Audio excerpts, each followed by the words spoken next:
Ya, bismillahirrahmanirrahim. Assalamualaikum warahmatullahi wabarakatuh. Bismillahirrahmanirrahim. Assalamualaikum warahmatullahi wabarakatuh.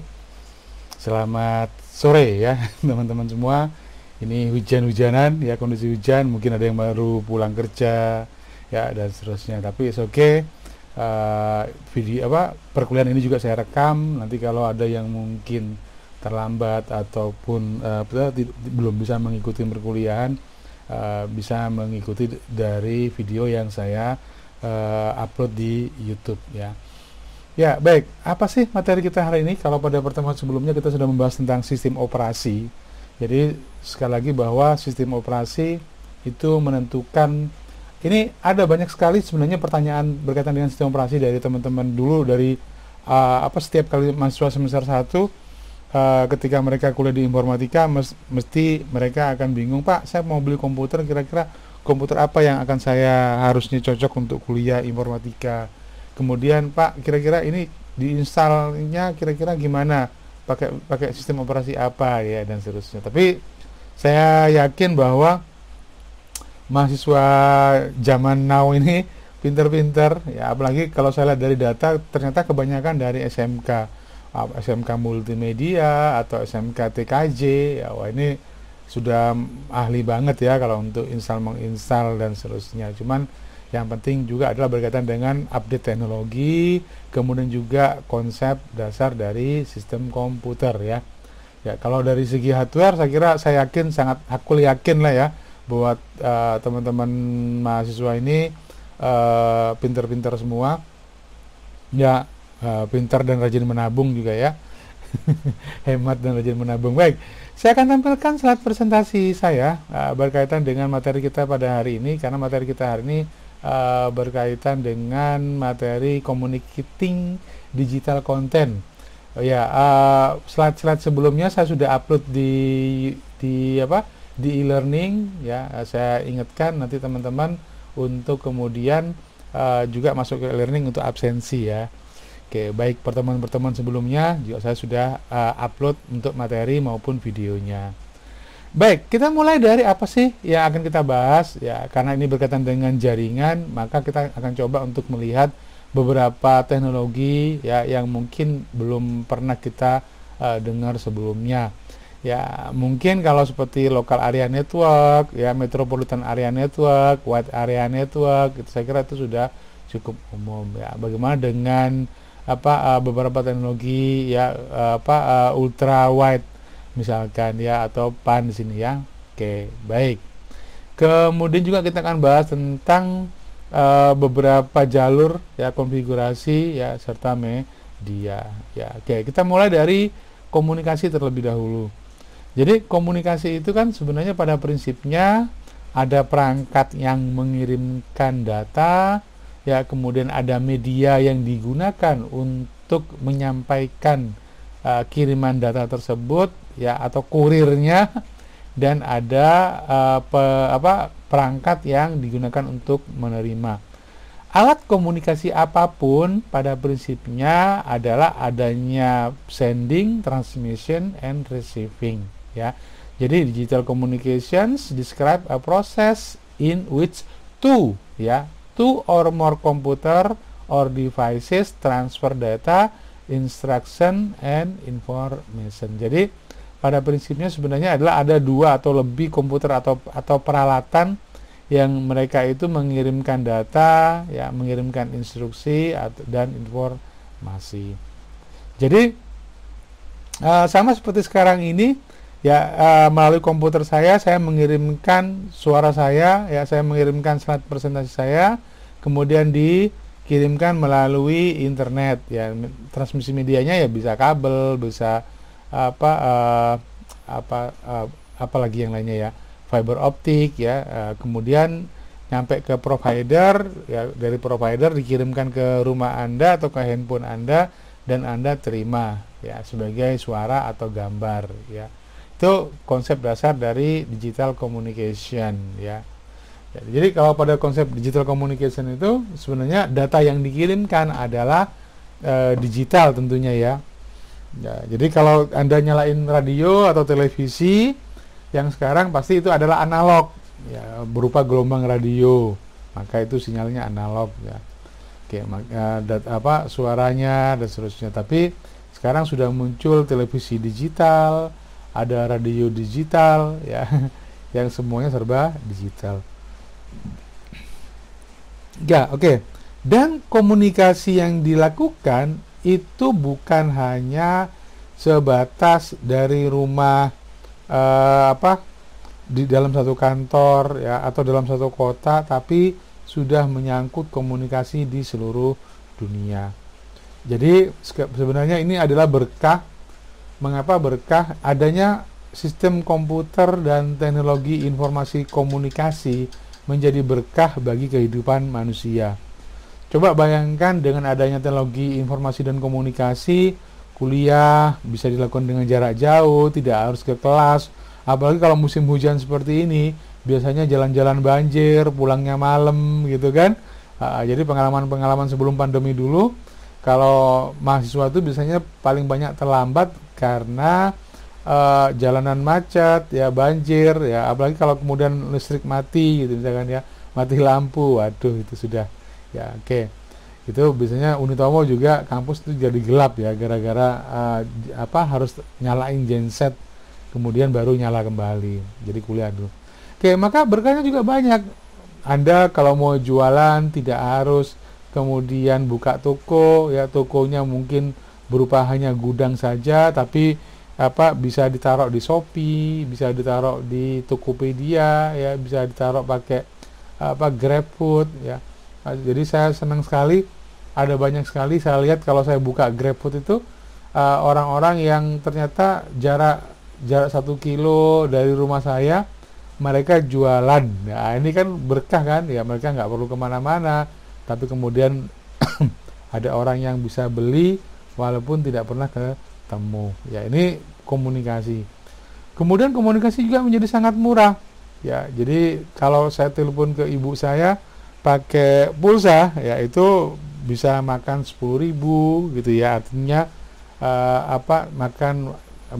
memakan biaya yang kelihatan beda dengan kalau kemudian saya pakai internet ya kan, pakai WA itu bedanya ya. Jadi sekarang teknologi komunikasi dan informasi itu jauh lebih murah dan jauh lebih mudah ya. Oke. Nah, apa itu network gitu kan ya?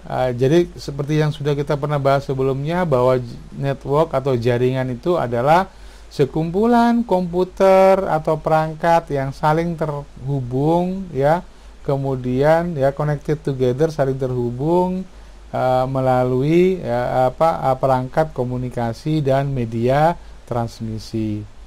Jadi itu adalah jaringan. Jadi kalau ada beberapa komputer atau contoh di rumah saya saja, di rumah saya itu ada WiFi, handphone saya terkoneksi ke WiFi, notebook juga terkoneksi ke WiFi, ya kemudian komputer dan handphone keluarga saya juga terkoneksi ke, ada juga CCTV, perangkat CCTV juga yang terkoneksi ke WiFi. Jadi saya bisa ngecek orang yang datang di depan rumah saya siapa, bisa saya rekam misalkan ya. Karena Karena ada jaringan, jadi ada network. Jadi network itu menghubungkan banyak perangkat ya, entah tujuannya untuk apa saja ya. Ya prinsipnya adalah komunikasi. Oke.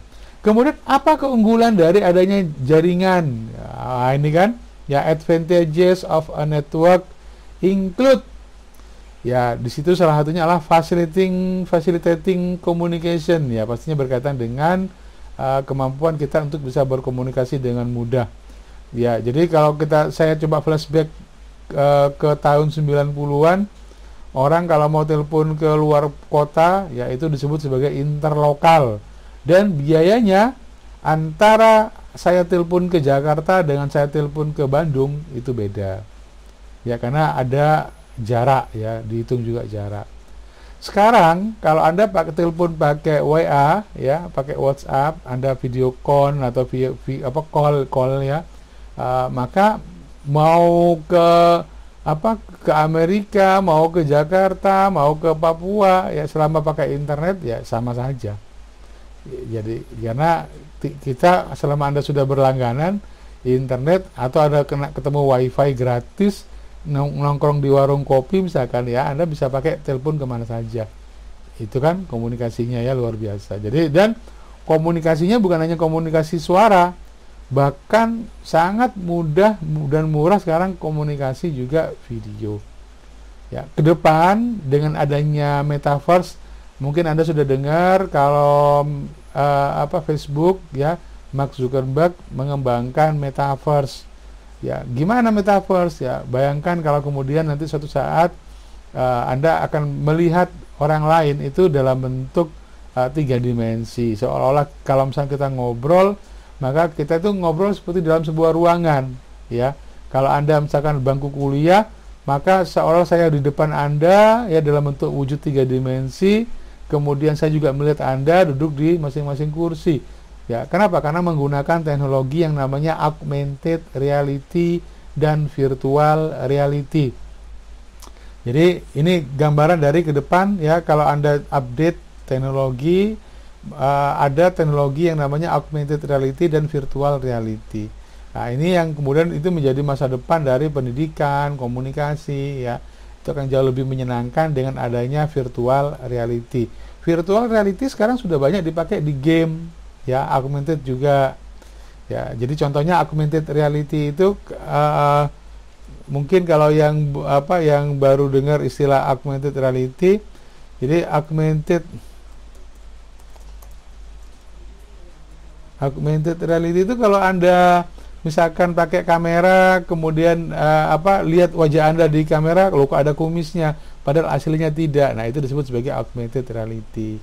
Ya, atau Anda pernah main game Pokemon Go, itu juga adalah augmented reality ya.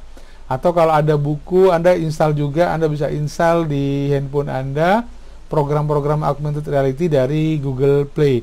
Nanti kalau ada marker atau kalau Anda jalankan, itu ada kayak dinosaurus. Jadi seolah-olah di lantai Anda atau di meja Anda itu ada animasinya. Ini contohnya, ini adalah augmented reality yang digunakan ya untuk desain ruangan.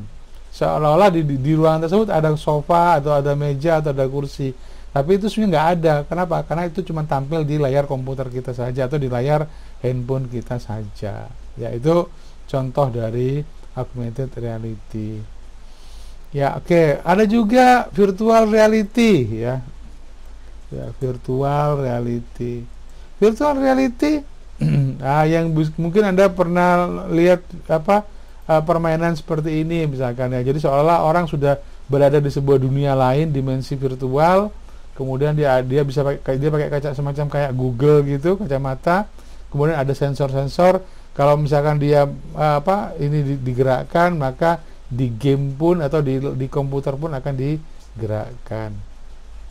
Nah, itu sekarang sudah banyak ini di game. Nah, kayak gini nih, game-game kayak gini nih ya. Jadi tampilannya adalah tampilan stereo, di mana antara mata kiri dan mata kanan itu dibedakan. Kemudian ada sensor-sensor tertentu, sehingga kalau misalkan kita noleh ke kiri atau kita noleh ke kanan ya, maka kemudian kita akan melihat objek yang berbeda, seolah-olah kita berada di sebuah lingkungan. Nah, itu yang disebut sebagai virtual reality ya. Umumnya sih pakai Google seperti ini, pakai kacamata, pakai headset ya, dan seterusnya.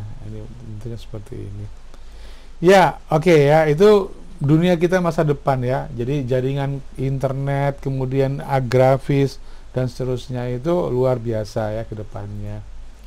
Kemudian jadi reason to use a network. Jadi kenapa muncul kebutuhan untuk menggunakan jaringan komputer? Saya coba flashback kembali ke zaman dulu. Kalau awal mulanya komputer itu sendirian atau disebut sebagai stand alone atau jomblo ya, maka kemudian ada kebutuhan untuk bisa bertukar informasi ya, bertukar informasi. Jadi ada sharing data dan informasi ya. Jadi kalau misalkan saya mau ngopikan file dari satu komputer ke komputer yang lain, dikopikan ke disket atau ke flash disk kan repot ya. Atau kalau dalam satu kantor nih ada satu printer ya, itu maka kemudian printer yang bisa menggunakan printer tersebut adalah hanya komputer yang terkoneksi ya, kabelnya nyambung ke si printer ya itu ya kira-kira, dan seterusnya. Maka salah satu juga keuntungan sekarang adalah transferring fund ya, atau dana. Sekarang gampang banget orang mau bayar pakai transfer, pakai e-banking, pakai mobile banking, ya kan. Kalau dulu kan kalau orang mau bayar kan dia harus bayar tunai ya. Kalau Anda mau belanja zaman dulu uangnya ditransfer dulu ya kan. Kalau sekarang Anda tinggal pakai handphone Anda saja, mau pakai mobile banking atau internet banking ya, adanya jaringan komputer, maka semua transaksi bisa dilakukan. Memang sekarang belum bisa ngirim barang pakai internet, ngirim makanan pakai internet ya, tetap semuanya masih pakai kurir ya. Jangan sampai, saya nggak tahu, mungkin saja suatu saat kemudian ada alat untuk semacam teleportasi ya. Teleportasi itu sama seperti pintu ke mana sajanya Doraemon itu loh. Nah, itu alat teleportasi. Jadi teleportasi. Wah, ini kalau ada alat teleportasi ini ya, jadi misalkan ada orang jualan martabak, maka kemudian nggak perlu Gojek, nggak perlu Grab misalkan ya. Orang tinggal pesan, uangnya ditransfer, kemudian martabaknya dimasukin ke sebuah tempat atau kardus atau apa gitu, mungkin semacam kayak gini ya.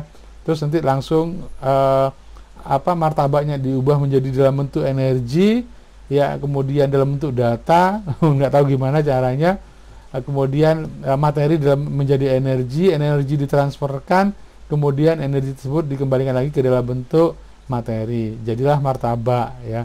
Tapi apakah martabaknya gosong apa enggak atau gimana nggak tahu juga, tapi itulah impian. Jadi ini masih alat teleportasi ya, itu masih menjadi impian ya. Tapi itu konsepnya juga adalah merupakan konsep jaringan ya. Bagaimana kemudian isu-isu yang lainnya adalah time traveling, atau kita bisa kembali ke masa lalu atau kita berada di masa depan. Itu baru impian aja ya, baru di fiksi saja. Apakah bisa? Waduh, saya nggak tahu juga bisa apa enggak ya. Oke, baik ya. Tapi itu adalah keuntungan dengan adanya jaringan. Jadi adanya revolusi industri 4.0 itu karena adanya internet atau karena adanya jaringan ya. Kita jauh lebih mudah untuk bertukar informasi ya, mengirimkan dana dan seterusnya. Jadi ini gambaran dari betapa dalam satu kantor ya, kita dengan mudah bisa lihat misalkan CCTV ya. Coba saya tunjukkan pada Anda. Enggak saya CCTV ya. Jadi ada CCTV, saya bisa lihat di komputer saya ya. Saya juga bisa komunikasi dengan Vicon ya, dan seterusnya. Nah, oke. Seperti yang pada materi sebelum UTS kita sudah membahas beberapa topologi jaringan, beberapa jenis jaringan ya. Oke, jaringan mungkin ya Anda juga pernah dengar ada local area network atau LAN. Ya, itu ya mungkin ya sebatas dari tempat yang terbatas ya. Jadi prinsipnya sih sebenarnya cuma limited geographical area ya, dibatasi oleh area. Jadi seperti dalam satu gedung ya, atau rumah seperti sekarang ini ya. Di rumah saya ada wifi, ada access point, semua komputer terhubung ya, kemudian juga CCTV juga terhubung, maka itu juga bisa masuk ke local area network ya. Oke. Kemudian ada juga wireless LAN ya. Jadi kalau pada LAN itu sifatnya umum local area network, maka perkembangan berikutnya kalau awalnya orang pakai kabel ya, kalau kabel itu ya mungkin bisa disebut sebagai local area network saja, maka muncullah wireless LAN ya, dimana kemudian ada access point ya, kemudian semua perangkat terhubung dan juga terhubung ke internet. Itu yang disebut sebagai wireless local area network ya. Jadi nggak pakai kabel lagi. Saya kira ini juga sudah sangat umum sekali ya, di warkop juga ya. Nah, jaringan berkembang lebih pesat lagi ketika kemudian ya sebuah perusahaan mungkin dia punya banyak tempat ya yang saling terhubung, maka jadilah yang disebut sebagai metropolitan area network. Itu kalau kemudian local area, jadi LAN tadi itu atau lokal area network tersebut yang di masing-masing kantor saling terhubung lagi ke jaringan yang lebih luas.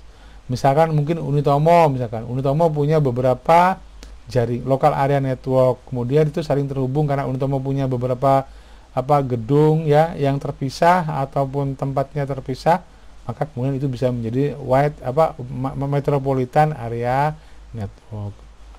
Tetapi kalau cakupan areanya jauh lebih luas lagi, maka disebut sebagai wide area network ya.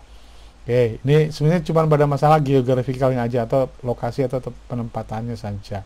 Ya, bayangkan kalau sebuah perusahaan misalkan ya dia memiliki banyak sekali kantor cabang di banyak negara. Ya, maka kemudian pastinya dia terhubung ya menjadi sebuah wide area network ya. Bahkan bisa terhubung melalui satelit sekaligus. Kemudian ada istilah PAN, ya dulu ini belum dikenal ya istilah ini ya, tapi karena kemudian ternyata setiap orang bisa membuat jaringan sendiri ya atau individu ya, maka ada yang namanya personal area network ya, network that connect computer and device in individuals workspace ya. Contohnya apa? Contohnya nih misalkan Anda lagi nongkrong atau di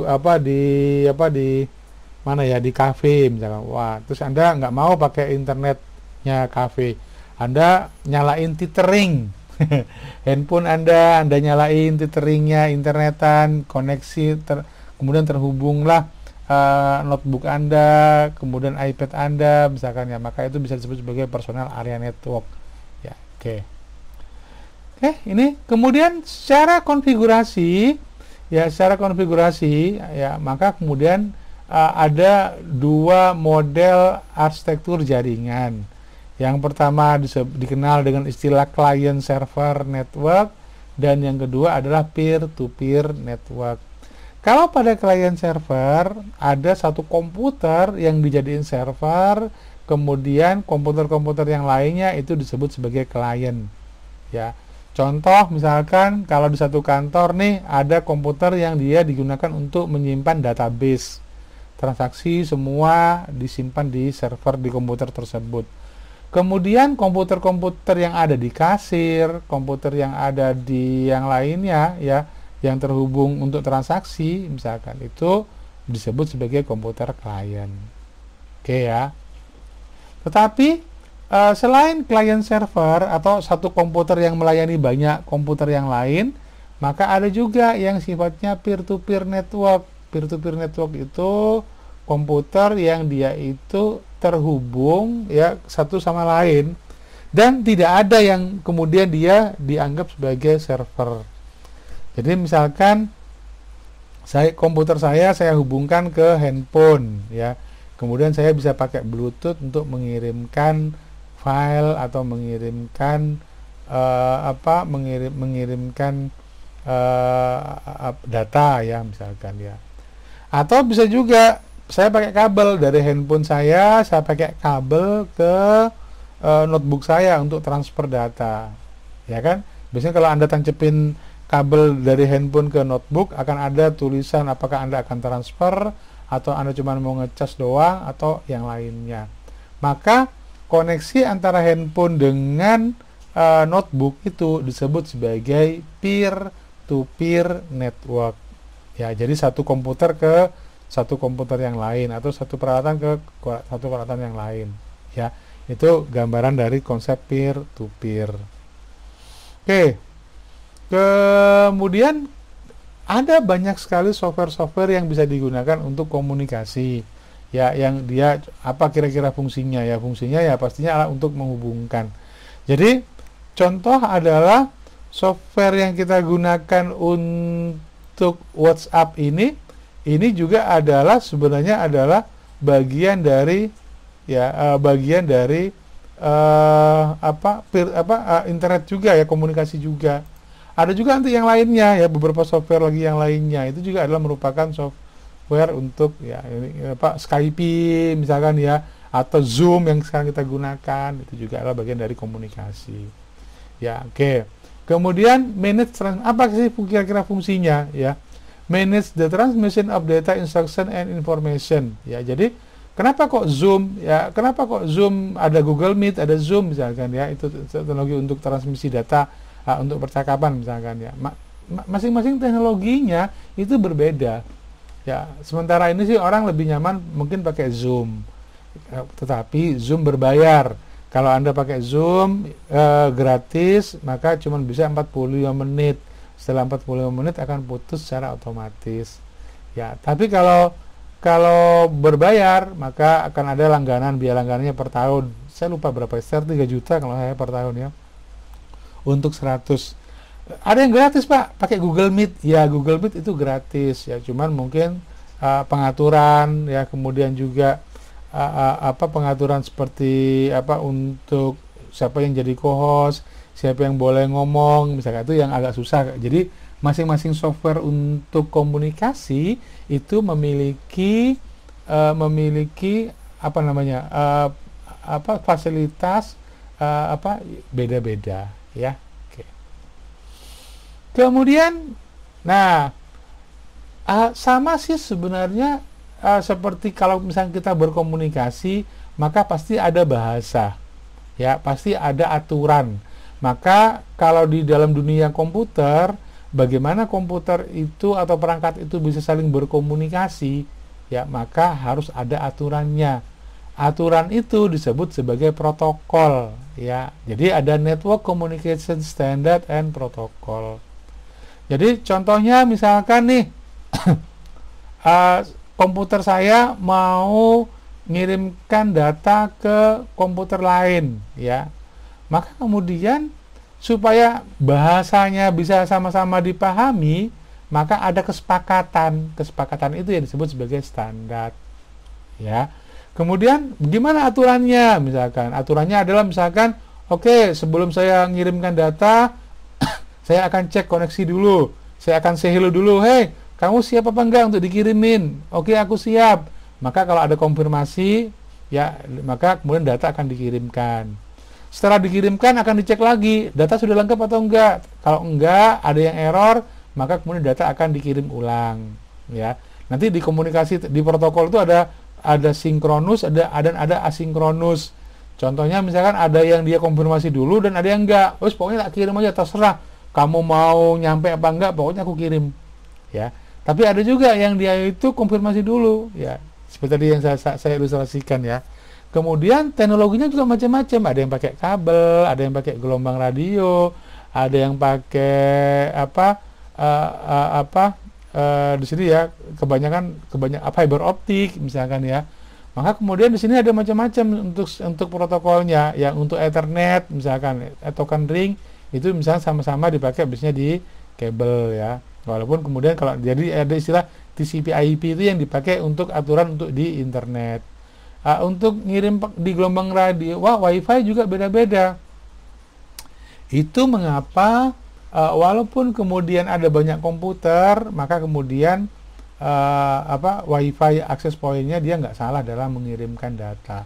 Kenapa? Karena masing-masing itu dia punya alamat, jadi dia punya keunikan. Mungkin kalau ada yang pernah dengar istilah MAC address, oke, coba bentar. Setiap perangkat di komputer atau di peralatan itu ada yang namanya MAC address. Jadi perangkat komunikasi itu dia punya identitas ya.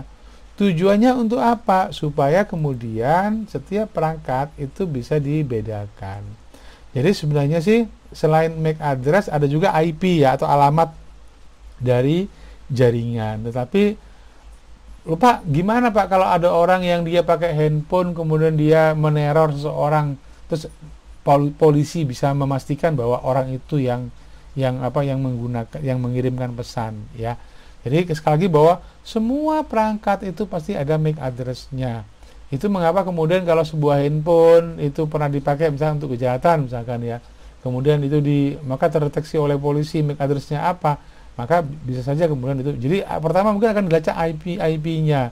Kemudian sama nggak nih MAC address-nya ya, dan seterusnya. Karena ketika orang mengirimkan data, maka juga pasti akan ada alamat untuk perangkatnya. Ya, teknologinya ada macam-macam. Di sini ada Ethernet, token ring, TCP/IP, WiFi, ya, RFID kita pernah bahas juga. Ini ada IRDA atau infrared ya. ada ultra wide ya, ada ultra wide bandwidth atau UWB ya, bacanya adalah UWB. Ada Bluetooth, ada NFC juga, ya, ada LTE yang bisa dipakai di handphone. Sekarang sudah ada 3G, ada 4G, ada 5G. Ya, ini adalah teknologi-teknologi yang dipakai juga di teknologi jaringan di handphone ya. Oke, kita mulai dari Ethernet terlebih dahulu. Jadi Ethernet itu adalah standar untuk jaringan yang secara spesifik ya, bagaimana antar titik itu bisa saling berkomunikasi atau mengirimkan data ya. Jadi no central computer or device on the network atau node should control when data can be transmitted. Itu Ethernet. Jadi istilahnya ya, ini awalnya adalah Ethernet seperti ini ya. Kemudian teknologi berikutnya adalah model token ring ya. Standar. Jadi pada token ring itu sebenarnya bagaimana kemudian antar perangkat itu bisa menjadi sebuah ada yang namanya special signal atau token ya. Tokennya, istilah token itu beda dengan token yang dipakai untuk bayar listrik itu ya. Nah, saya minum dulu. Oke. Jadi dalam hal ini konsep dari token itu adalah ketika kemudian saya berkomunikasi dengan satu perangkat, maka akan ada token yang akan dikirimkan ya. Itu disebut sebagai token ring ya. Nanti mata kuliah ini detailnya akan dibahas di mata kuliah jaringan komputer ya. Jadi ada mata kuliah khusus jaringan komputer yang akan bahas tentang standar ataupun OSI. Kalau yang dari SMK saya kira Anda pasti sudah mengenal istilah-istilah TCP/IP juga ya. Jadi TCP/IP misalnya network protocol that define how message data are routed from one end of a network to another. Jadi konsep dasarnya adalah ketika kemudian saya mengirimkan data satu komputer ke komputer yang lain, maka ada aturan atau protokol yang didefinisikan di awal. Ya. Oke, bagaimana cara kerjanya? Ya, jadi pada prinsipnya adalah ada software yang dia digunakan untuk berkomunikasi seperti browser, seperti WhatsApp atau Zoom. Ya. Kemudian yang kedua, dia akan dikirimkan melalui hardware ya, dalam bentuk paket-paket. Jadi istilahnya data yang kita kirimkan ke orang lain itu nggak langsung dikirimkan sekaligus ya, tapi dikirim dalam bentuk istilahnya paket, berapa kilobyte ya, tergantung dari bandwidth ya, ataupun teknologi atau arsitektur dari jaringannya juga. Baru kemudian dengan protokol TCP/IP ini, maka langkah yang kedua ya, ada Ethernet yang kemudian dia akan, jadi gini teman-teman, mengirimkannya kan melalui perangkat, maka kontrolnya itu melalui perangkat. Nah, perangkat-perangkat tersebut itu standar. Jadi perusahaan apapun yang kalau kemudian dia akan digunakan untuk jaringan ya, maka dia menggunakan protokol yang sama. Ya, jadi dia ada Ethernet Standard Control how devices, adapter, card, router, modem dan seterusnya itu dapat bisa mentransmisikan data. Kemudian ada beberapa istilah yang paling umum ya untuk transport tadi, ada Wi-Fi ya atau wireless fidelity misalkan ya. Ini adalah identify any network. Nah, ini ada standarnya dia, yaitu pada standar 802.11 ya, yang digunakan untuk komunikasi tanpa kabel ya. Jadi menggunakan media udara atau gelombang radio ya. Kemudian ada juga LTE ya, is network standard that define higher speed cellular. Jadi kalau WiFi itu digunakan untuk local area network misalkan ya. Kalau pada LTE ini adalah standar yang digunakan untuk komunikasi pada seluler ya, pada handphone atau pada mobile. Jadi kenapa kok kemudian teknologinya semakin banter misalkan ya, karena ada begitu banyak pengembangan berkaitan dengan pengembangan untuk transmisi data. Kalau sekarang kita lagi di Indonesia, kita belum banyak yang menggunakan 5G. Jadi 5G provider ya. Jadi kalau di luar negeri mungkin beberapa handphone sudah menggunakan sudah menggunakan 5G. Ya, mungkin juga beberapa handphone sekarang sudah mulai ada menggunakan 5G ya. Tapi sekali lagi bahwa belum semua handphone, karena handphone yang 5G masih cukup mahal. Kalau nggak salah yang sudah pakai 5G itu adalah Telkom, kemudian juga Indosat kemarin sudah meluncurkan ya. Ini nih punyanya XL juga sudah. Cuman kalaupun Anda pakai jaringan 5G tetapi kemudian handphone yang Anda gunakan masih maksimal 4G, maka juga tidak bisa dimanfaatkan. Ya, itu kira-kira. Jadi jangan buru-buru pakai langganan 4G ya. Oke, apa sih kira-kira perbedaannya gitu kan? Nanti silakan dipelajari sendiri ya antara 4G dan 5G. Tentu saja adalah pada masalah kecepatan. Jadi walaupun sekarang itu mungkin orang bisa menggunakan kecepatan internet itu di 30 Mbps ya atau 50 Mbps untuk di handphone, tetapi tetap masih kurang cepat. Ya, terutama kalau itu berkaitan dengan animasi, berkaitan dengan video streaming gitu ya. Kalau cuman untuk percakapan suara sih nggak masalah ya, tapi kenapa sih kok orang pengen cepet ya tadi? Mungkin Anda pernah merasakan main game terus nge-lag atau nonton YouTube terus muter-muter gitu ya, itu juga itu bagian dari kebutuhan akan ya kecepatan internet yang jauh lebih tinggi ya. Kemudian ada Bluetooth ya. Bluetooth itu nggak bisa dipakai untuk jarak kalau nggak salah jarak maksimalnya antara, tergantung dari serinya ya, antara 20 sampai 50 meter ya. Jadi saya pernah pakai waktu itu masih pakai perangkat Bluetooth, kemudian ya setelah 10 meter ya sudah nggak putus bisnya atau nggak dikenal atau bisnya agak jadi jauh lebih lambat ya, walaupun itu sudah Bluetooth versi 3.0 ya gitu. Jadi karena Bluetooth itu sebenarnya memang dia menggunakan gelombang radio yang pendek sehingga paling optimal ya di antara jarak setengah meter ya, paling maksimal 1 meter lah ya. Ya, tapi kalau sekarang kan sudah pakai Bluetooth itu, kalau Anda perhatikan ya contohnya seperti yang dipakai di speaker aktif ya kan. Itu jadi kalau di rumah saya speaker aktif saya masih pakai sekitar 5 meter masih bisa lah ya, speaker aktif itu yang pakai Bluetooth itu. Kemudian ada ultra wideband ya. Ultra wideband itu digunakan ya, itu gelombang seperti yang tadi saya katakan bahwa ini dibutuhkan untuk bagaimana bisa membuat media pengiriman data atau komunikasi yang jauh, bukan hanya cepat tetapi juga besar. Ibaratnya ini adalah jalan tol ya. Jadi lebar ya, lebar. Coba kalau Anda jalan di kampung kan sempit, maka Lamborghini yang Anda punya paling kecepatannya maksimalnya ya cuma 20 km per jam.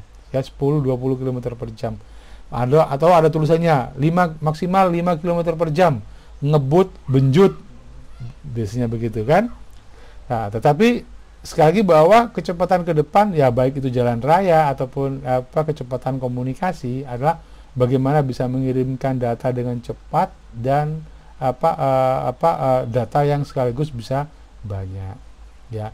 Kemudian ada IRDA itu ini adalah infrared.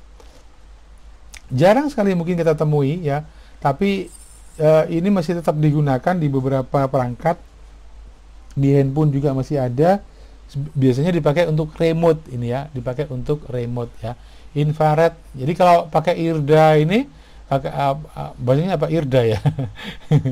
Ya, infrared ini, maka posisi antara penerima sama pemancarnya itu harus berhadapan-hadapan. Beda dengan Bluetooth. Kalau Bluetooth itu kan berupa gelombang radio. Kalau infrared maka harus berhadapan-hadapan ya. Coba kita lihat IRDA ini ya, infrared ini. Oke, jadi arsitekturnya kira-kira gimana? Infrared, waduh, munculnya gini ya. Oke. Ini. Oke. Jadi kalau pada infrared Anda harus pada posisi yang dia itu lurus ya, harus dia tanpa penghalang ya. Jadi kalau Anda perhatikan, ini kita lihat yang ini aja deh. Nah, ini. Jadi ini ada pemancarnya, ada infrared ya. Jadi ini bisa, maka dia akan, kalau Anda jadi kalau remote nggak mungkin ada remote, kalau TV-nya di depan Anda, biasanya remote-nya diarahkan ke TV Anda kan. Nah, itu ya, itu kalau Anda pakai teknologi remote. Tapi kalau Bluetooth enggak ya, enggak harus dia berhadapan-hadapan. Oke. Kemudian oh iya, penggunanya untuk apa gitu di sini ya. Ini ada macam-macam ya. Yang terakhir adalah RFID ya. Saya pernah jelaskan pada Anda RFID ini yang sekarang ini banyak sekali fungsinya ya. Walaupun akan ada teknologi baru. Ini yang dipakai juga misalkan di kartu-kartu, di chip, untuk kunci ya, dipakai untuk di mobil juga ya.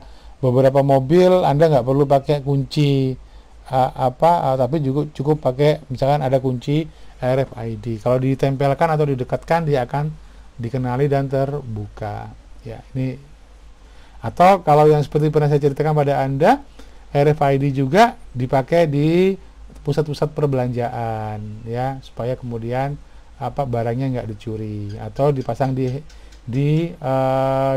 mana, dipasang di hewan, di peternakan, supaya kemudian setiap sapi atau ternak itu dia punya identitas ya, identitasnya dibaca melalui alat komputer ya.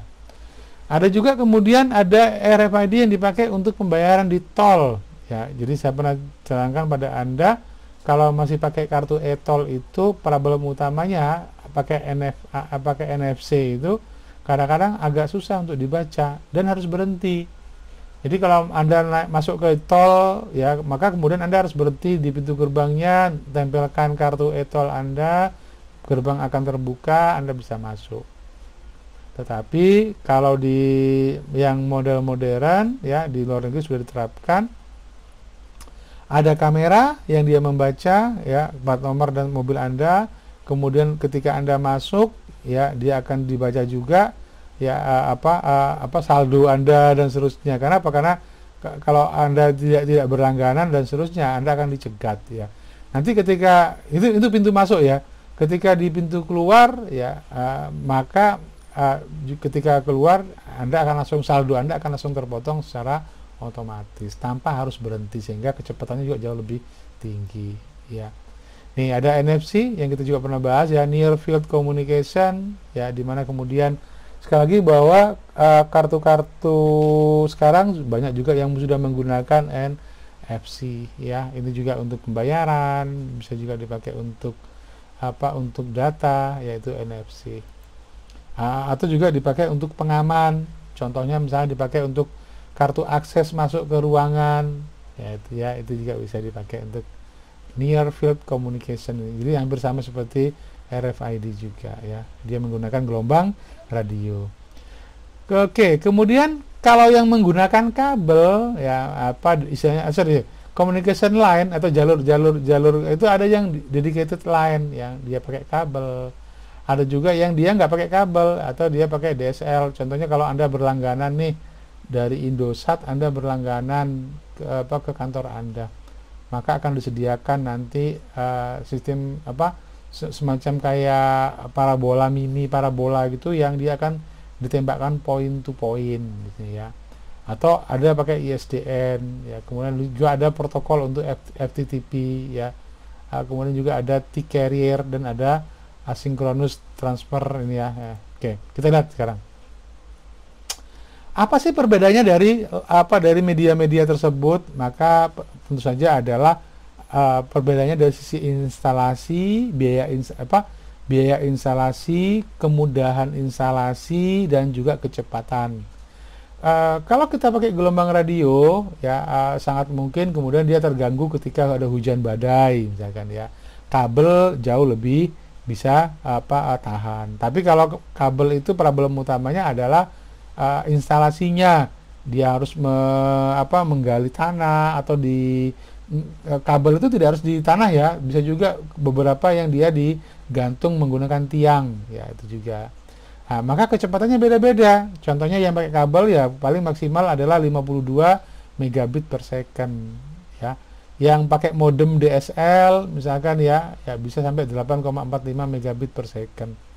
Kalau yang ISDN ya pakai 1, ini yang model yang kemudian ya, sekarang sudah lebih dari, kalau Anda perhatikan yang modem-modem sekarang itu sudah lebih ya dari contoh seperti T1 ya sudah 1544 megabit per second ya, atau juga T3 ya dan seterusnya, bahkan juga sudah pakai gigabit per second ya. Ingat sekali lagi, bedakan antara bit dengan byte ya. Kalau B-nya besar itu berarti dia byte, tapi kalau B-nya kecil itu berarti bit ya. Jadi kalau satu byte itu adalah 8 bit ya. Oke. Kemudian bagaimana data dikirimkan ya melalui modem ya, ADSL atau DSL misalkan ya. Maka data itu dipecah-pecah menjadi paket, kemudian dia dikirimkan dalam bentuk digital, dalam bentuk data 01011110. Jadi sekali lagi ingat, data digital itu artinya bahwa data dikirimkan dalam bentuk ya data 0101 ya. Oke. Kemudian perangkat yang dipakai untuk komunikasi ya, itu ada berbagai macam ya perangkatnya. Yang paling umum sih memang adalah dua ini, yaitu kabel dan modem. Sebenarnya setiap komputer atau handphone Anda itu ada modemnya. Apa itu modem? Modem itu adalah modulator demodulator ya. Jadi ya, tapi mungkin pakai wifi juga ya, atau modem portable ya. Oke, jadi contoh kalau itu kemudian Anda nih berlangganan misalkan IndiHome misalkan ya, maka dari komputer Anda ya akan terkoneksi ke modem, kabel modem. Bisa juga ke wifi kalau dia nggak pakai kabel. Kemudian atau televisi Anda berlangganan juga terkoneksi ke splitter, baru kemudian dia akan terhubung ke jaringan ya, entah itu pakai fiber optik ataupun pakai kawat tembaga ya. Tapi intinya adalah bahwa ada koneksi ya, ada modem yang digunakan untuk bisa mengubah data ya, supaya kemudian itu bisa dibaca ataupun dikirimkan ya. Nah, ini yang wireless saya kira sudah sama dengan sebelumnya ya. Jadi ini juga masih cukup ngetren. Jadi ceritanya begini, tidak semua notebook, mungkin kalau yang sekarang yang sudah ada kartu itu kan yang bisa komunikasi data adalah handphone dan tablet ya, handphone dan tablet. Tapi tidak semua notebook itu bisa langsung, kalau kita kasih kartu komunikasi, dia bisa langsung connect ke internet. Itu mengapa kemudian kita menggunakan modem ya. Saya masih melihat masih cukup mahal notebook yang dia menggunakan modem khusus untuk mobile ya. Kalau yang wifi kan hampir semua komputer kan dia koneksi menggunakan wifi bisa. Tapi yang dia bisa koneksi ke sebagai mobile device itu tidak banyak ya, yang dia terkoneksi seperti ini.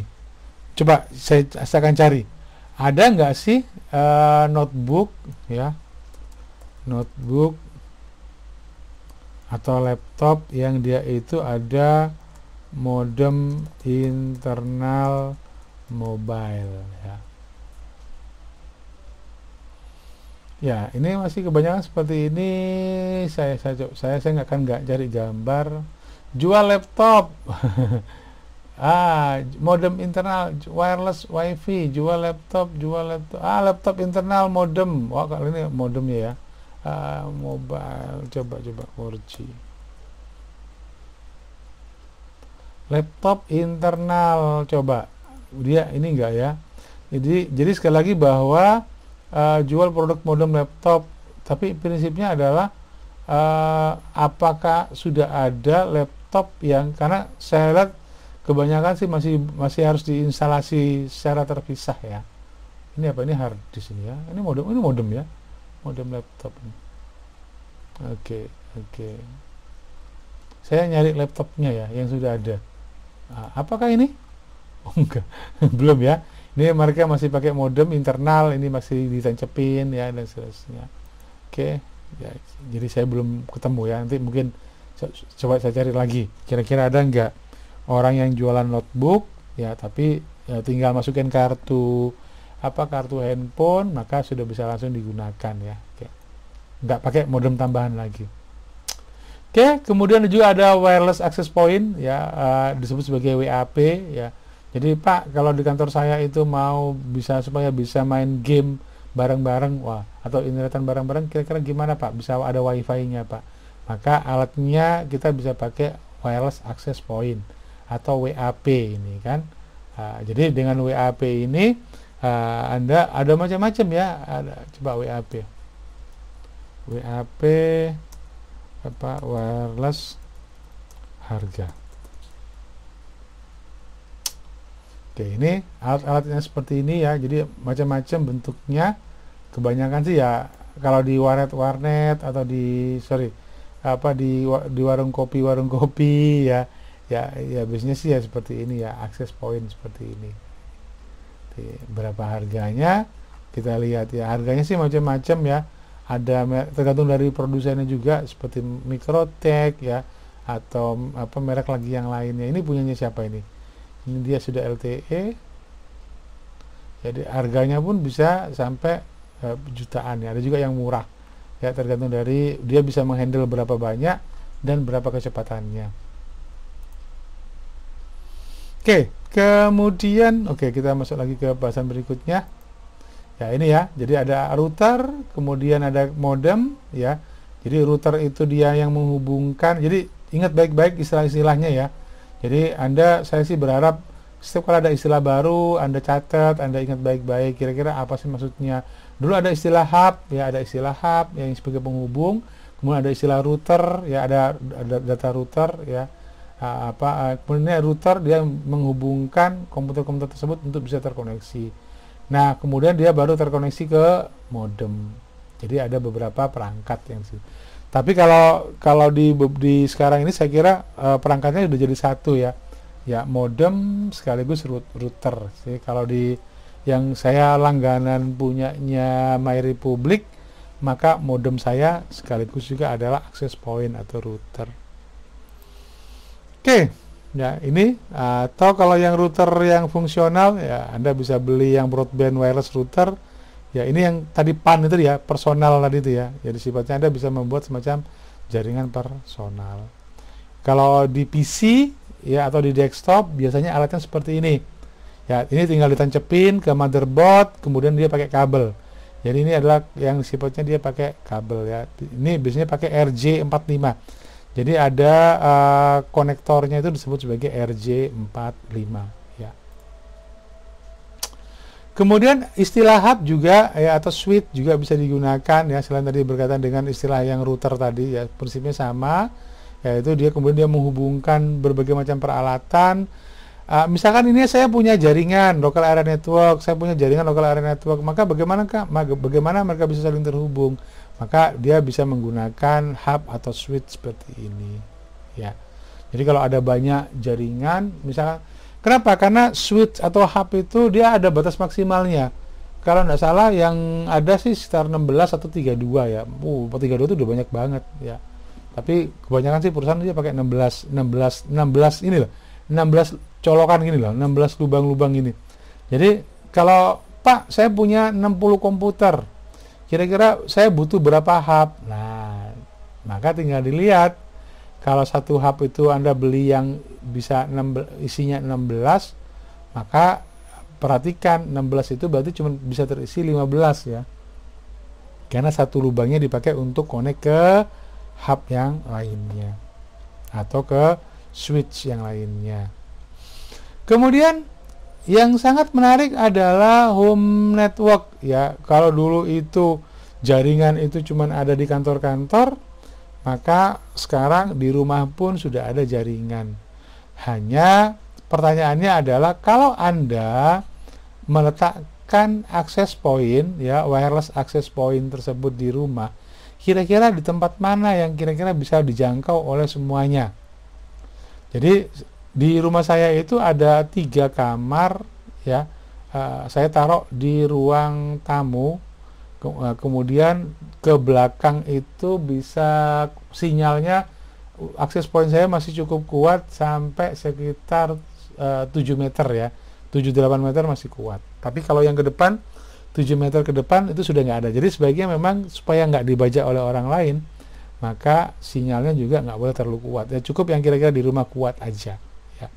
Nah maka Anda bisa lihat kalau routernya taruh di sini, yang terbaiknya di sini. Kalau dia sudah terhalang satu tembok, maka dia masih bisa connect lah, turun satu level. Nah, tapi kalau kemudian yang di bawahnya dia masih bagus misalkan ya. Tapi kalau dia sudah dua tembok ya, apalagi 3 tembok, maka biasanya dia akan. Jadi gini teman-teman, kalau Anda punya wireless access point seperti ini, maka Anda harus melihat bagaimana bentuk gelombangnya. Ya, oke, kita lihat sekarang waveform ya wireless ya access point. Saya pengen lihat, saya pengen tahu wafer itu bukan gitu ya tulisannya ya, wave tuh gini loh. Oke, coba. Ada. Jadi kalau Anda perhatikan, access point itu kan ada antenanya. Antena itu macam-macam. Nah, maka bentuk gelombangnya itu juga bisa berbeda-beda. Bukan berarti, jadi kalau misalnya dia bentuknya ada yang bentuk model kupu-kupu, saya nggak tahu di mana ya spektrumnya ya. Ini ada yang access point. Biasanya sih kalau di hotel-hotel bentuknya misalnya seperti ini. Kenapa nggak pakai yang model, tidak pakai yang model ada antenanya seperti itu. Jadi dia sebenarnya dia ada antenanya juga, cuma dibuat menjadi jauh lebih elegan ya. Jadi supaya nggak mencolok juga. Tapi prinsipnya sih sama ya. Nggak ketemu ya, nanti kita lihat lagi ya. Jadi sekali lagi bahwa penempatan, jadi kalau Anda belajar tentang ilmu instalasi jaringan komputer, maka salah satunya adalah kira-kira di mana penempatan yang paling bagus supaya satu rumah atau satu gedung itu bisa mendapatkan sinyal WiFi yang sama kuatnya, ya. Oke, kemudian transmisi media juga beda-beda tadi yang seperti saya sampaikan pada Anda. Maka ada istilah broadband ya yang digunakan untuk bisa mengirimkan multiple signal secara sekaligus. Jadi kalau misalnya kita pakai broadband, maka kemudian data yang dikirimkan sekaligus itu akan jauh lebih banyak ya. Sedangkan bandwidth itu berkaitan juga dengan masalah kecepatan ya. Bandwidth itu berkaitan dengan masalah istilahnya untuk kecepatan. Berapa banyak data yang dikirimkan sekaligus, itu adalah bandwidth. Oke, kemudian seperti yang sudah saya sampaikan, masing-masing kabel ataupun media itu memiliki kecepatan yang berbeda-beda. Contohnya adalah seperti kabel yang dipakai untuk kabel LAN ya, twisted pair ya, atau UTP ya, unshielded twisted pair misalkan, maka kecepatannya ya sekitar 10 megabit per second. Ada juga yang kecepatan tingginya dia bisa sampai 100 megabit per second ya. Kemudian juga ada koaksial. Koaksial itu kabel yang bisa dipakai untuk antena televisi. Nah, itu kabel koaksial. Jadi tengahnya ada kabel utuh, terus pinggirnya ada kabel serabut. Itu kabel koaksial ya. Kemudian ada saya tunjukin aja ya daripada Anda membayangkan. Oke, ada UTP kabel ya. Kabel. Oke, kabel UTP seperti ini bentuknya. Ya ini ya. Ini ada konektornya seperti ini. Jadi kalau dikupas nanti akan ada twisted pair, artinya berpasangan. Kenapa kok twisted pair? Karena kabel tersebut itu berpasangan ya, 1, 2, 3, 4, jadi ada 8 kabel. Kemudian ini ada kabel oranye, kabel hijau, kabel biru, ya kabel coklat, itu berpasangan. Konektornya nanti kalau dianu seperti ini ya. Kemudian konektornya itu seperti ini. Biasanya sih kalau yang anak-anak SMK seringkali buat mainan ini ya, kalau bikin kabel ya, sambungan. Nah ini kalau konektornya itu biasanya terus dipakai tangklem itu ya, crimping itu. Nah, itu kalau nggak bagus benar biasanya mudah copot ya, itu problem utamanya di situ. Kalau yang kabel koaksial Itu yang kalau Anda yang pernah masang kabel televisi ya seperti ini. Jadi kabel koaksial itu dia ada atau juga bisa dipakai untuk kabel audio juga ini ya. Atau kabel televisi juga bisa. Ini kabel ini sama juga. Jadi di situ ada kabel serabutnya, terus ada lapisan isolasinya, kemudian di tengahnya itu ada konduktor tembaga, ya, ada konduktor tembaga. Itu biasanya sih konektornya seperti ini, ya ada konektor-konektor yang biasanya dipakai untuk televisi, atau untuk video, untuk audio biasanya. Oke. Yang lainnya lagi adalah fiber optik. Ada kabel fiber optik ya. Jadi sekarang kalau Anda lihat di jalan-jalan itu, maaf perjalanan Anda terganggu karena itu biasanya sih digali seperti. Jadi kabel fiber optik itu terbuat dari serat semacam serat plastik ya. Jadi walaupun dia jadi kenapa? Karena dia itu bagus untuk bisa menghantar cahaya. Jadi sekali lagi bahwa fiber optik itu prinsipnya dia tidak menggunakan tegangan listrik, tapi dia menggunakan cahaya. Jadi di sini ada semacam kayak serabut-serabutnya. Nah, ini yang serat-serat kaca ini bukan kaca ya hasilnya ya, tapi dia semacam plastik lentur sebenarnya. Maka cahaya itu dikirimkan melalui ini. Ya, terus ada kabelnya sih ya kabel seperti kabel biasa. Jadi kalau di jalan-jalan sih biasanya ada galian fiber optik, Anda akan bisa temukan itu. Ya, oke. Jadi dia ada pelindungnya. Ini mahal sekali ya, semakin banyak serabutnya itu semakin banyak. Coba kita lihat galian FO. Galian FO. Wah, ini Anda pasti sering kali ketemu ini. Hati-hati, ada galian kabel FO ya, fiber optik. Pak, kabelnya kok ini besar, Pak? Bukan ya, yang oranye atau hijau ini bukan kabelnya, tapi itu adalah pelindungnya ya. Jadi semacam kalau mau ditanam maka itu dimasukkan ke ini. Tujuannya supaya dia nggak mudah rusak. Walaupun ini juga tetap rusak ya, tapi ini jauh lebih lentur. Jadi dibuat dari semacam bahan plastik. Ya, ini ada kalau ini kabel listrik kayak ini ya. Ini kabel listrik kalau ini. Ini bukan kabel. Kalau kabel yang FO itu ya yang begini ini biasanya. Oke.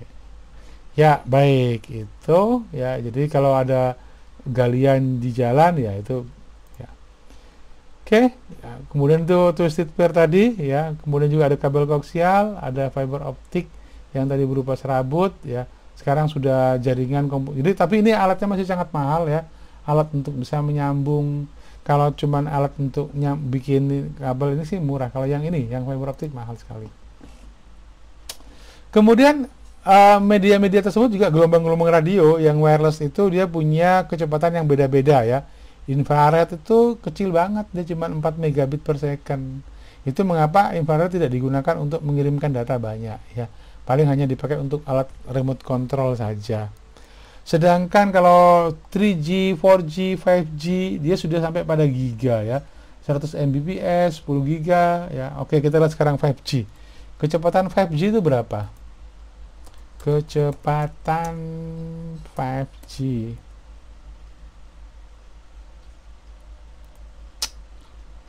oke, kecepatan 5G ya dibanding mana ya, kok belum ada ya.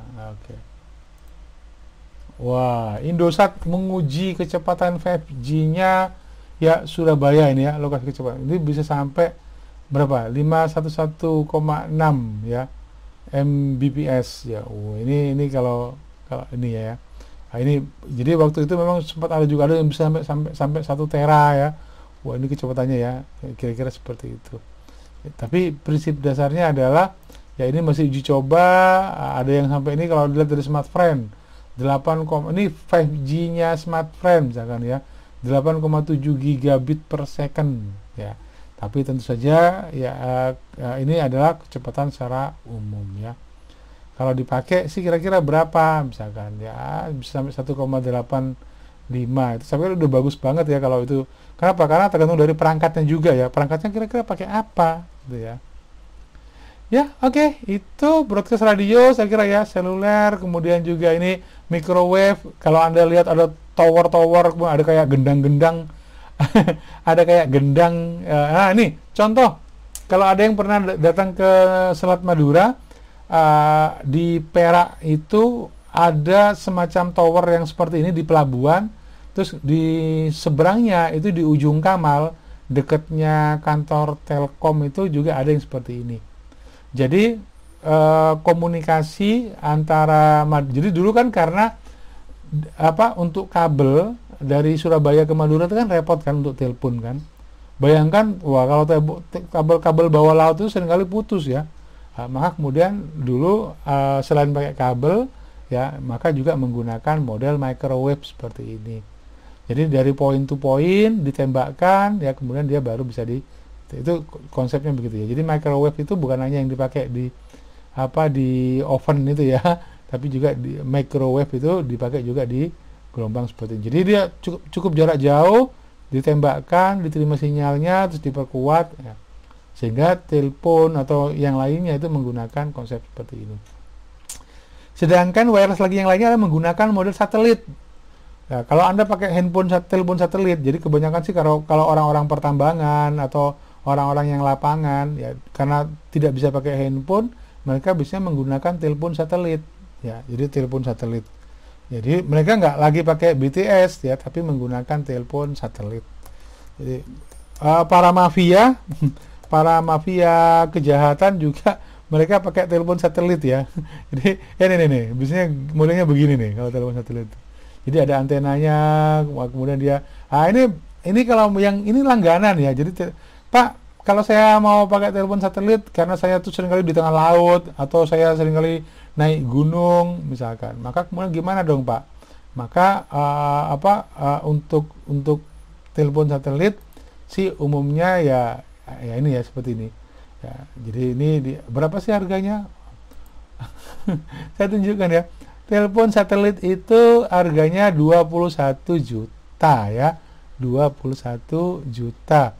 Nggak bisa, ini kok gambarnya kok cuma gini doang, nggak ada browsing browser ya gitulah ya kira-kira ya kalau Anda perhatikan dari gambarnya ya. Oke, kita lihat lagi bentuk-bentuk telepon satelit lagi yang lainnya.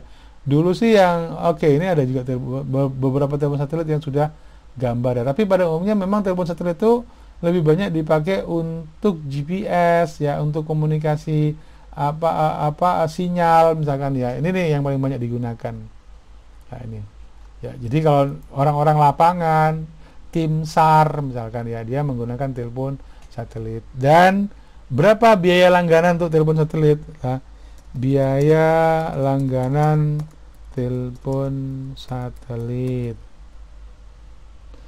ya, kalau Anda pakai telepon misalkan tinggal isi pulsa gitu kan ya, tapi kalau kemudian di telepon satelit itu ya Anda harus pakai biaya berlangganan. Nyambungan telepon satelit, berapakah biaya langganannya ya, coba nanti dicari ya kalau nggak ketemu ya. Tapi prinsipnya adalah bahwa ini ya, berapa biaya telepon satelit? Telepon satelit berkisar antara $700 sampai dengan $1.300. Oh, ini harganya ya. sorry harganya, oke. Providernya providernya. Jadi tidak semua ya. Mana ini ada biayanya ya. Biaya, saya coba biaya langganan ada.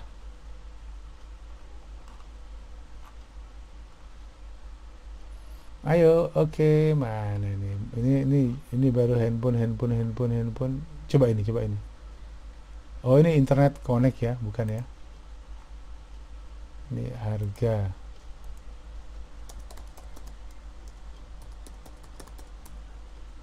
Oke, coba saya cari di semua. Oke, harga. Oke, gitu. Ini dia ya.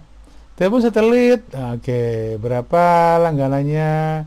Ya, ini ya Inmarsat misalkan ya. Jadi antara 400 sampai 1000 tadi ya, itu harga smartphone sendiri. Tapi kalau misalkan untuk yang Inmarsat iSat Phone Pro ini dia 600 ya. Ini berapa ini? Harga 1000. Oh, ini harga anunya ya, tetap juga harga ya. Saya belum pernah nyari sih sebenarnya ya. Yes, oke, nanti kita lihat lagi ya. Oke, baik, telepon satelit. Nah, contoh-contoh telepon satelit itu misalkan gelombang radio yang pakai satelit itu contohnya misalkan adalah ATM. Jadi kalau Anda lihat ATM itu di atasnya itu ada, biasanya bank itu dia juga menggunakan telepon satelit ya untuk bisa koneksi. Ada juga Global Positioning System ya untuk bisa menentukan navigasi ya, sistem navigasi. Ya, jadi ini juga sekarang sudah banyak ya perangkat-perangkat. Dulu sih cuma ada Garmin. Jadi dulu merek yang paling umum dipakai untuk apa? Untuk apa GPS itu adalah merek Garmin. Jadi kalau Anda perhatikan teknologi ini cukup membantu ya. Ya, apa teknologi GPS nelayan ya, ikan ya. Jadi kalau Anda perhatikan sekarang kalau misalkan apa nelayan, dia bisa pakai GPS untuk menangkap ikan. Jadi ada semacam kayak peta ikan tuh kira-kira pada hari ini ngumpulnya di mana, mereka sedang rapat di mana. Itu mengapa kemudian kalau nelayan-nelayan modern mereka menggunakan alat-alat seperti ini ya, mereka menggunakan alat-alat seperti ini ya. Jadi alat-alat seperti ini berfungsi untuk bisa ya, nelayan ini gunakan GPS untuk menangkap ikan. Oh ini karena apa? Karena mereka berlangganan. Jadi ikan apa itu cocoknya dia berada di suhu mana, kira-kira ngumpulnya di mana. Ya itu. Mereka sedang rapat apa? Nggak tahu juga. Tapi itu ya. Jadi kapal-kapal nelayan, jadi itu mengapa kapal-kapal Jepang atau Korea gitu ya, penangkap ikan tuh mereka sangat-sangat canggih. Tapi saya kira sekarang ini nelayan Indonesia juga yang pengusaha itu sudah banyak menggunakan alat-alat seperti ini ya untuk bisa melacak posisi keberadaan ikan. Ya, jadi saya kira itu ya untuk beberapa hal berkaitan dengan jaringan ya. Jadi yang paling penting sebenarnya adalah Anda harus update terus ya berkaitan dengan apa sih contohnya misalkan apa sih perbedaan antara 4G dengan 5G, seberapa kecepatan dari untuk teknologi tersebut misalkan, maka Anda bisa manfaatkan sebaik mungkin ya. Oke, sampai di sini ada pertanyaan kah? Oke, teman-teman, silakan. Oke, baik. Kalau tidak ada pertanyaan, ya kelas saya akhiri. Kita ketemu sama minggu depan. Ya, jangan lupa absen ya di e-learning. Saya sudah upload juga untuk materinya, untuk video yang ini. Nanti saya akan tampilkan nanti di berikutnya. Terima kasih. Assalamualaikum warahmatullahi wabarakatuh, teman-teman semua. Ya.